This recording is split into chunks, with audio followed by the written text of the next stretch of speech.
ನಮ್ಮ ಮನೇಲಿ ನನಗೆ ನಯಾ ಪೈಸಾ ಮರ್ಯಾದೆ ಇಲ್ಲ. ನನ್ನ ಯಾರಾದ್ರೂ ದತ್ತಕ್ ತಗೋತೀರಾ ನೋಡಿ. ಡೇ 157 ಗುರು. ಈ ಮಂಡೇಸ್ ಅನ್ನೋದೇ ಒಂದ್ ಚಾಲೆಂಜು. ಅದ್ರಲ್ಲಿ ನಮ್ಮ ಅಮ್ಮ ಇವತ್ ನಮಗ್ ಚಾಲೆಂಜಿಂಗ್ ಸ್ಟಾರ್ ಆಗ್ಬಿಟ್ಟವ್ರೆ. ತಗೋ 1000 ಕೆಲ್ಸ ಹೇಳ್ಬಿಟ್ಟು ಜಿಮ್ಗೆ ಹೋಗ್ತಾ ಎಲ್ಲ ಮುಗಿಸ್ಬಿಟ್ಟು ಹೋಗೋ ಅನ್ನೋದ. ಡಿಪ್ರೆಷನ್. ಆಲ್ಮೋಸ್ಟ್ ಅರ್ಧ ದಿನ ಸಕ್ಸಸ್ಫುಲಿ ಇನ್ವೆಸ್ಟೆಡ್ ಆದ್ಮೇಲೆ ಜಿಮ್ಗೆ ಬಂದು ವರ್ಕೌಟ್ ಶುರು. ಗುರು ವರ್ಕೌಟ್ ಮುಗಿಯೋ ಟೈಮಲ್ಲಿ ನಮ್ ಕುಂಬಿ ಏನ್ ಹೇಳ್ತಾವ್ ಗೊತ್ತಾ? ಅಮ್ಮ ಟ್ರಿಪ್ ಹೋಗ್ತವ್ರೆ, ಬೇಗ ವರ್ಕೌಟ್ ಮುಗಿಸ್ ಹೋಗೋಣ ಅನ್ನೋದ. ನಾನ್ 1 ಸೆಕೆಂಡ್ ದಂಗ್ ಆಗ್ಬಿಟ್ಟೆ. ಬಿಕಾಸ್ ಮಾತೃಶ್ರೀ ಟ್ರಿಪ್ ಬಗ್ಗೆ ನಮ್ಗೆ ಐಡಿಯಾನೇ ಇರ್ಲಿಲ್ಲ. Get idea. ಮನೆಗ್ ಬಂದ್ ನೋಡಿದ್ರೆ ಮಾತೃಶ್ರೀ 1 ಡೇ ಟ್ರಿಪ್ ಅವ್ರ ಫ್ರೆಂಡ್ಸ್ ಜೊತೆ ಹೊರಟವ್ರೆ. ತಗೋ ಡಿಪ್ರೆಷನ್. ಇದಕ್ಕೂ ಡೋಪ್ ಸೀನ್ ಏನ್ ಗೊತ್ತಾ? ನಮ್ಮ ಅಮ್ಮ ಹೋಗ್ 3 ಅವರ್ ಆದ್ಮೇಲೆ ನಮ್ಮ ಅಪ್ಪ ಹತ್ರ ಅಮ್ಮ ಇನ್ ಫ್ರೆಂಡ್ಸ್ ಯಾಕೆ ರಾಯಚೂರ್ ಟ್ರಿಪ್ ಹೋಗ್ತವ್ರೆ ಅಂದೆ.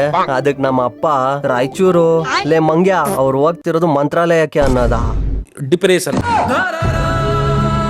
ನಮ್ಮ ಮನೇಲಿ ನನಗೆ ನಯಾ ಪೈಸಾ ಮರ್ಯಾದೆ ಇಲ್ಲ. ನನ್ನ ಯಾರಾದ್ರೂ ದತ್ತಕ್ ತಗೋತೀರಾ ನೋಡಿ. ಗುರು ಊಟ ಮಾಡ್ಬೇಕಾದ್ರೆ 5-6 ಸರಿ ಕರೆಂಟ್ ಹೋದ್ರೆ ಹೆಂಗಿರುದ್ ಗೊತ್ತಾ? ಅಣ್ಣ ಬರುವೆ ಟಾಟಾ.